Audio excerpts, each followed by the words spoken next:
이종 덫, 가난은 단순히 돈이 부족한 게 아닙니다. 하버드 연구팀은 가난이 사람 뇌를 갉아먹는다는 걸 실험으로 증명했죠. 그런데 진짜 무서운 건 그게 다가 아니에요. 뇌를 갉아먹는 덫 위에 또 하나의 덫이 겹쳐 있거든요. 지금 한국인 상위 10%가 자산의 44%를 가져가고 30대 평균 대출이 1억 원을 넘긴 이 순간에도 아무리 악착같이 벌어도 왜 제자리인지, 돈의 흐름을 따라가 보면 의지 문제가 아니라는 게 보입니다. 지금부터 가난을 스스로 풀 수 없게 만드는 이중더제 정체를 파헤쳐 볼게요. 첫 번째 단서, 미국 뉴저지의 어느 평범한 쇼핑몰입니다. 경제학자 샌드힐 멀레이너선과 심리학자 엘다 샤퍼 두 사람의 연구팀이 쇼핑객들을 붙들고 한 가지 시나리오를 던졌습니다. 당신 차에서 부품 하나가 고장났습니다. 수리비는 $150입니다. 어떻게 하시겠어요? 답을 들은 다음 곧바로 IQ 테스트의 일종인 레이븐 매트릭스를 풀게 했죠. 연구팀은 참여자들을 소득에 따라 두 그룹으로 나눴습니다. 결과는 어땠을 것 같아요? 부자도 빈자도 점수가 거의 같았어요. 그 다음 똑같은 사람들에게 시나리오 하나만 살짝 바꿔 다시 물었습니다. 수리비가 $150가 아니라 $1,500입니다. 어떻게 하시겠어요? 10배가 된 거죠. 이번 결과가 진짜 충격이었어요. 부자들은 점수가 그대로였습니다. 그런데 빈자들의 IQ는 약 13점에서 14점이 빠졌어요. IQ 13점이 어떤 의미인지 감이 잘 안 오실 텐데 평균에 속하던 사람이 경계선 지능으로 분류가 바뀔 수 있는 수치입니다. 또 다른 비교를 해드리면 하룻밤을 꼬박 세운 사람의 인지력 저하 수준과 비슷합니다. 여기서 무서운 건 실제로 돈 문제가 발생한 게 아니라는 점이죠.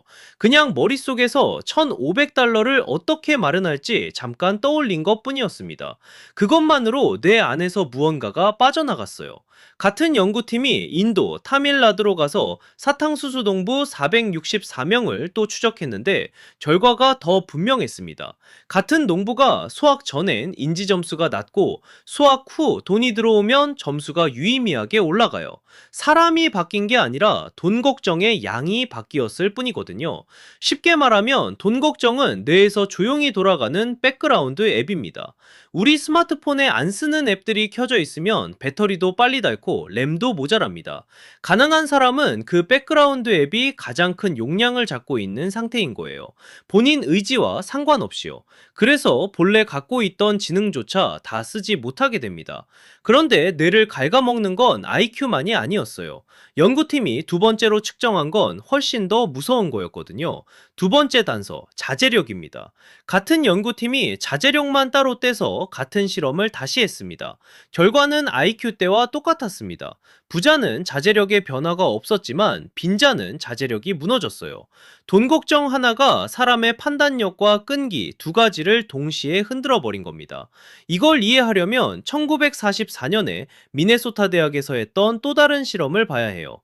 양심적 병역 거부자 36명을 모집해서 24주 동안 평균 체중의 25%가 빠질 때까지 굶기는 실험이었습니다. 끔찍하게 들리지만 당시엔 전쟁 직후 기아 구호 정책을 위한 연구였거든요. 신체적인 변화는 예상대로였습니다. 기초 대사율이 40% 떨어지고 심장근이 약해지고 빈혈이 왔습니다. 그런데 진짜 충격은 정신의 변화였습니다. 굶주린 36명은 메뉴판에 집착하고 요리책을 끼고 살고 식료품 가격을 비교하면서 하루에 몇 시간씩 보냈어요. 일부는 실험이 끝난 뒤에도 직업을 식당 주인으로 바꿔버렸습니다. 음식이 그들의 인생 전체를 점령해버린 거죠. 연구자들은 이 현상에 이름을 붙였습니다. 터널링이에요. 결핍된 것이 뇌 용량을 통째로 장악해서 그것 외엔 아무것도 보이지 않게 되는 상태. 굶주린 사람한테는 음식이, 외로운 사람한테는 인간관계가, 돈이 부족한 사람한테는 돈이 머릿속에서 가장 큰 자리를 차지해버려요. 다른 모든 게 터널 밖으로 밀려나죠. 그러니까 인과관계가 이렇게 됩니다. 가난이 뇌의 용량을 갉아먹습니다. 갉아먹힌 뇌는 자제력까지 잃습니다. 자제력이 없으니 장기 계획을 세울 여유가 안 남습니다. 그래서 저축을 못하고 보험을 못 들고 투자 공부를 못합니다. 의지가 약해서가 아니에요. 뇌의 배터리가 이미 20%인 거죠. 배터리 20%인 스마트폰을 떠올려 보세요. 자동으로 절전 모드로 들어가면서 알림이 꺼지고 화면 밝기가 떨어지죠. 결핍 상태의 뇌도 똑같습니다. 가장 먼저 꺼지는 게 장기 계획, 저축, 투자 공부, 운동 같은 비필수 앱이에요. 당장 살아남는 게 우선이니까요. 한 연구는 만성적인 돈 걱정 상태가 매일 밤을 꼬박 세우는 수준의 인지 저하와 비슷하다고 설명합니다. 음주운전 단속 기준에 가까운 상태로 매일 출근하는 셈이죠. 이게 왜 무서운지 한 번 더 짚어볼게요. 가난한 사람이 게으르고 의지가 약해서 가난에서 못 벗어난다는 통념. 이 통념이 얼마나 잘못된 건지 이 실험이 보여주거든요. 같은 사람이에요. 돈 걱정이 머릿속에 들어찬 순간 갑자기 IQ가 빠지고 자제력이 무너지는 것뿐입니다. 의지의 문제가 아니라 뇌의 작동 방식 자체가 결핍에 의해 강제로 바뀌는 거예요. 우리가 누구를 게으르다고 비난하기 전에 그 사람의 백그라운드 앱이 무엇을 잡아먹고 있는지부터 봐야 한다는 뜻이죠. 그런데 여기까지도 덫의 절반일 뿐이에요. 더 깊은 단서가 한국에서 지금 이 순간 벌어지고 있거든요. 세 번째 단서. 1947년 미국 심리학자 브루너와 굿먼이 10살 아이들을 모아서 이상한 실험을 했습니다. 책상에 1센트, 5센트, 10센트, 25센트, 50센트 동전을 올려놓고 같은 크기의 원을 종이에 그려보라고 시켰어요. 단순한 시각인지 테스트처럼 보였죠? 그런데 결과가 묘했습니다. 부유한 집 아이들은 동전 크기를 거의 정확하게 그렸습니다. 반면 가난한 집 아이들은 동전을 실제보다 훨씬 크게 그렸습니다. 그리고 동전의 액수가 클수록 왜곡이 더 심해졌어요. 50센트짜리 동전을 2배 가까이 부풀려 그린 아이들도 있었습니다. 해석은 충격이었어요.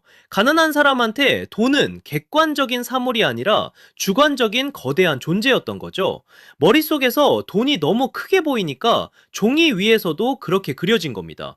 결핍은 지각 그 자체를 왜곡한다는 뜻이에요. 이게 일상에서도 정확히 똑같이 일어나요. 배고픈 채로 마트에 가본 적 다들 있으시죠? 평소엔 거들떠도 안 보던 컵라면이 갑자기 너무 맛있어 보이고 초콜릿 한 봉지가 진열장에서 후광이 비치는 것처럼 느껴집니다. 결제하고 보면 장바구니가 평소에 2배가 되어 있어요. 결핍 상태로 결정을 내리는 게 얼마나 위험한지 우리 모두 몸으로 알고 있는 거죠. 문제는 돈에서도 똑같다는 거예요. 돈이 부족한 30대가 어떤 결정을 내릴 가능성이 높을까요? 단기 현금 흐름 중심의 결정입니다. 코스피, 코인, 부동산 단타, 영끌에서 한방, 고배율 적금의 무리한 적립. 한국은행 데이터를 보면 30대 1인당 은행대출 잔액이 2025년 말 기준 1억 218만 원으로 사상 처음 1억을 돌파했어요. 같은 30대 안에서도 고위험 가구 비중이 2020년 22.6%에서 2025년 34.9%로 5년 만에 12.3%포인트가 뛰었습니다. 이게 그냥 무모해서 그런 게 아니에요. 결핍이 지각을 왜곡한 결과거든요. 머릿속에서 부동산이 너무 크게 보이고 단기 수익이 너무 크게 보이니까 그 외에 다른 선택지가 시야에서 사라져버리는 겁니다. 동전을 크게 그린 그 아이들과 똑같은 메커니즘이에요. 여기까지가 덫 하나, 심리라는 덫이에요. 그런데 덫은 하나 더 있습니다. 그리고 이게 훨씬 더 무섭거든요. 두 번째 덫의 이름은 환경이에요. 심리만 고치면 벗어날 수 있다고 생각하기 쉬운데 안 됩니다. 게임의 출발선 자체가 다르게 그어져 있거든요. 돈의 흐름을 따라가 보면 지금 한국은 이런 상태예요. 통계청이 발표한 2023년 기준 한국의 상대적 빈곤율은 14.9%입니다. 7명 중 1명이 중위소득의 절반 아래로 산다는 뜻이죠. 더 충격적인 건 자산 분포입니다. 2024년 가계금융복지조사를 보면 상위 10%가 전체 가계 순자산의 44.4%를 가져가고 있습니다. 반면 하위 50%, 그러니까 절반의 가구가 가진 순자산을 다 합쳐도 9.8%밖에 안 됩니다.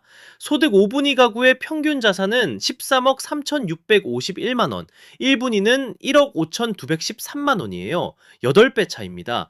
그리고 격차의 방향이 더 무서워요. 같은 1년 동안 5분위는 자산이 8% 늘어난 반면 1분위는 6.1% 줄었습니다. 부의 양극화는 가만히 있는 게 아니라 매년 더 벌어지고 있습니다. 순자산 진위계수도 2017년 0.586에서 2024년 0.612로 올라갔습니다. 한국 사회의 불평등 중심이 소득에서 자산으로 이동했다는 신호죠. 그런데 더 잔인한 게 있어요. 금융이해력입니다. 2024년 한국은행 조사를 보면 보면 한국 성인의 금융 이해력 점수는 65.7점으로 OECD 평균 62.7점보다 위거든요. 평균만 보면 괜찮아 보이죠? 그런데 안을 들여다보면 다릅니다. 20대, 70대, 저소득층, 고졸 미만에서 점수가 급격히 낮아져요. 그리고 가장 많이 틀리는 항목이 인플레이션이 실질 구매력에 미치는 영향입니다. 가장 자주 적용해야 할 개념을 가장 모르는 거죠. 정리하면 이런 그림입니다. 돈 걱정이 가장 많은 계층이 금융 지식도 가장 부족합니다. 결핍이 큰 사람일수록 시스템에 대한 이해도 낮아요. 결핍이 결핍을 부르는 구조죠. 자본주의라는 게임을 시키면서 룰북은 안 가르쳐주는 학교 같은 거예요. 이게 게임으로 비유하면 이해가 쉬워요. 같은 시간 플레이해도 초기 캐릭터의 스탯이 다르면 격차는 벌어질 수밖에 없죠. 심리 덫이 우리 캐릭터의 집중력 게이지라면 환경 덫은 처음에 받은 스탯과 장비입니다. 심리 덫만 깨려고 머리를 쓴들 환경 덫은 그대로 남아있는 거예요. 그리고 이 두 덫은 서로를 강화합니다. 환경이 안 좋으면 결핍이 오고, 결핍이 오면 시스템 공부할 뇌용량이 안 남고, 시스템을 모르니까 환경에서 못 빠져나오죠. 어느 한쪽만 끊으려 해도 다른 쪽이 다시 끌어당기는 구조입니다. 이게 가난에서 한번 빠지면 못 나오는 진짜 이유예요. 사람이 약해서가 아니라 두 덫이 맞물려 돌아가는 톱니바퀴이기 때문입니다. 이 덫이 더 무서운 이유는 따로 있어요. 이 덫은 당신에서 끝나지 않고 자식에게 복사되거든요.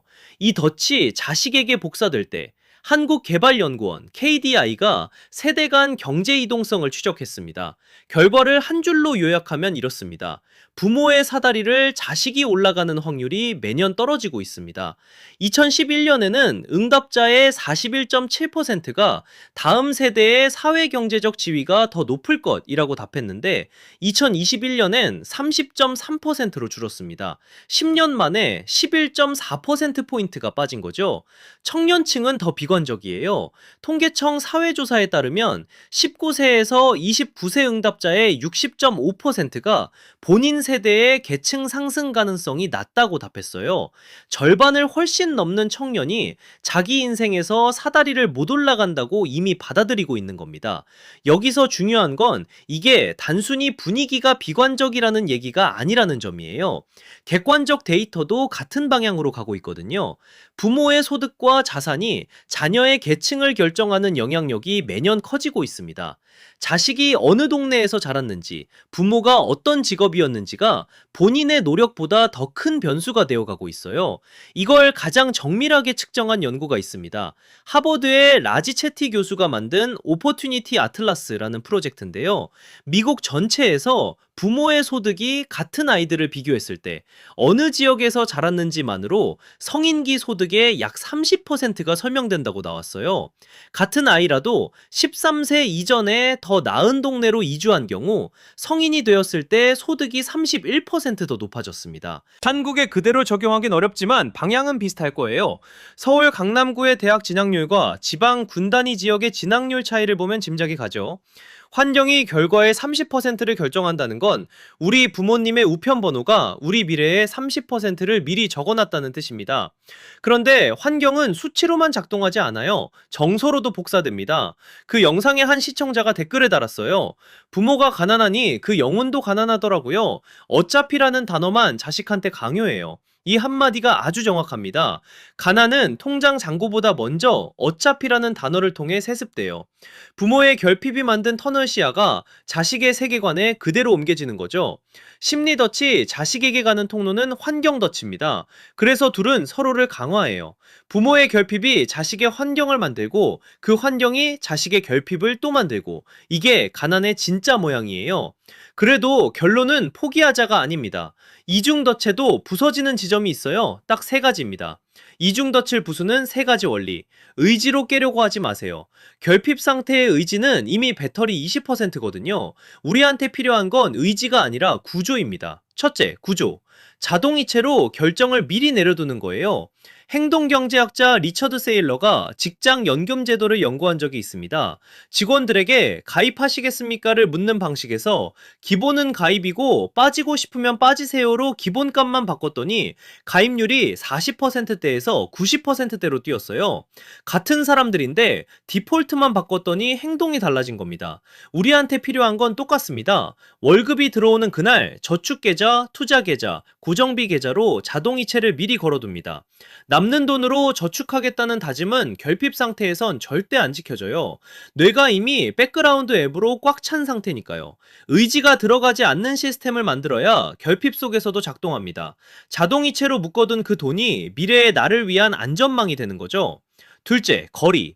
결핍 상태에서는 시야가 좁아져 있다고 했죠. 시야가 좁아져 있을 땐 유혹과의 거리를 물리적으로 벌리는 게 답입니다. 신용카드는 지갑 밖에 둡니다.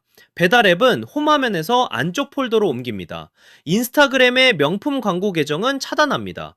의지로 안 누르려고 싸우지 말고 손가락이 닿기 어렵게 만드세요. 채티 교수의 연구가 환경의 힘을 보여줬듯 우리 일상의 환경도 똑같이 작동합니다. 같은 사람도 어떤 환경에 두느냐에 따라 행동이 달라져요. 거리는 의지보다 정직합니다. 의지는 매일 새로 끌어와야 하지만 거리는 한번 벌려두면 매일 작동하거든요. 셋째, 유예. 결핍 상태에서는 지각이 왜곡된다고 했죠. 동전이 더 크게 보이고 부동산이 더 절박하게 보이고 단기 수익이 더 빛나 보입니다. 그러니까 큰 결정 앞에서는 무조건 3분만 멈추세요. 사고 싶은 게 생겼을 때, 투자하고 싶을 때, 이직하고 싶을 때 3분이면 터널 시야에서 한 발 물러설 수 있습니다. 그리고 그 3분 동안 한 가지만 자문해 보세요. 지금 내 뇌가 잠을 못 잔 상태인가? 만약 그렇다면 결정은 내일로 미룹니다. 결핍 상태로 큰 결정을 내리는 건 폭풍 속에서 운전대를 잡는 거랑 똑같아요. 잠깐 갓길에 차를 세우는 게 가장 빠른 길입니다. 마지막으로 한 가지만 더. 금융 문맹이 가난의 지름길이라는 댓글이 영상마다 가장 많은 공감을 받죠? 정말 그래요. 그런데 금융을 다 공부할 필요는 없습니다. 딱 5단어만 정확히 알아도 하위 20%에서는 빠져나옵니다. 복리, 인플레이션, ETF, 자산 배분, 진위 계수. 이 5개의 정확한 정의와 작동 방식만 머릿속에 박아두세요. 다시 처음 이야기로 돌아가 봅시다. 가난은 통장 잔고의 문제가 아니에요. 뇌를 갉아먹는 심리덫과 출발선을 다르게 만드는 환경덫. 이 둘이 서로를 강화하는 이중덫입니다. 그리고 이 덫은 의지로는 절대 안 깨져요. 의지로 깨려는 시도가 오히려 결핍을 더 키워요. 의지를 짜내려고 애쓰는 그 순간에도 뇌의 용량은 줄어들고 있거든요. 그래서 구조와 거리와 유예 이 세 가지로 덫 바깥에 작은 자리를 먼저 만들어야 합니다. 그 작은 자리에서 뇌의 용량이 회복되면 그제서야 큰 결정과 장기 계획이 가능해집니다. 순서가 반대가 되면 안 돼요. 큰 결심부터 하지 말고 작은 구조부터 만드세요. 오늘 밤 자기 전에 딱 한 가지만 해보세요. 월급 입출금 내역을 한 번만 열어보는 것. 그 5분이 시작입니다. 자동이체로 옮겨둘 작은 금액을 먼저 정하고 다음 달부터 그 한 줄만 추가해 보세요. 결핍에 갇힌 뇌에 잠깐의 여유를 만들어주는 첫걸음이에요. 돈의 흐름을 따라가 보면 덫의 모양이 보이기 시작합니다. 모양이 보이면 빠져나갈 길도 보여요. 오늘 영상은 여기까지입니다.